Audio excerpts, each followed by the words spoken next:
យ៉ាងនេះអូនសុខសប្បាយទេ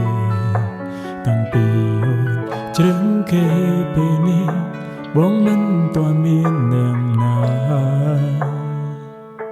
តែគេម្នាក់នោះមានធ្លាប់ដេញដោលសួរអូនពីអាដិនផ្កាពីអាដិនសង្សារម្នាក់នេះឬអូបើបងជួបគេបងនឹងប្រាប់អូនជាមនុស្សល្អ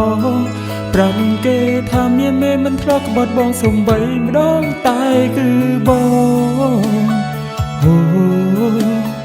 បងលោមិនក្រុមក្រនបើជួនគេបងនឹងប្រាប់ថាគេមានសំណាងឈុំរំខានហើយដើរចេញទៅយកដៃជួយតឹងភ្នែកព្រួងបែងដូងមិនធ្លាប់ចង់បានពេលនេះទឹកភ្នែកហូរជូនបូននឹងអ្នកថ្មី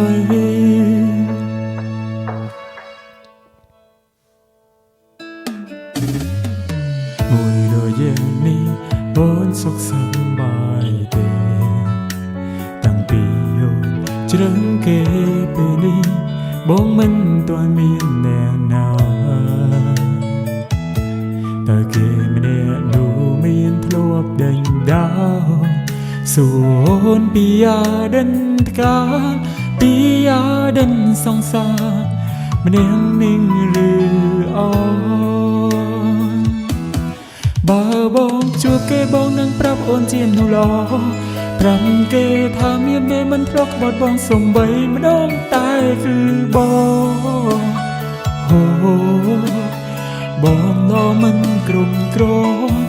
បើជួនគេបងនឹងប្រាប់ថាគេមានសំណាងឈុំរំខានហើយដើរចេញទៅយកដៃជួយតឹងភ្នែកព្រួងបែងដូងមិនធ្លាប់ចង់បានពេលនេះទឹកភ្នែកហូរជូនបូននឹងអ្នកថ្មី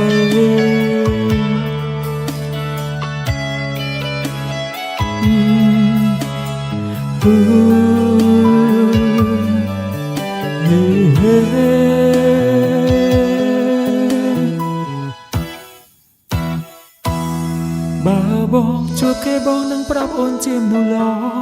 ប្រាប់គេថាមានមេមិនធ្លាប់ក្បត់បងសំបីម្ដងតែគឺបងអូបងលោមិនក្រុមក្រនបើជួនគេបងនឹងប្រាប់ថាគេមានសំណាងឈុំរំខានហើយដើរចេញទៅយកដៃជួយតឹងភ្នែកព្រួងបែងដូងមិនធ្លាប់ចង់បានពេលនេះទឹកភ្នែកហូរជូនបូ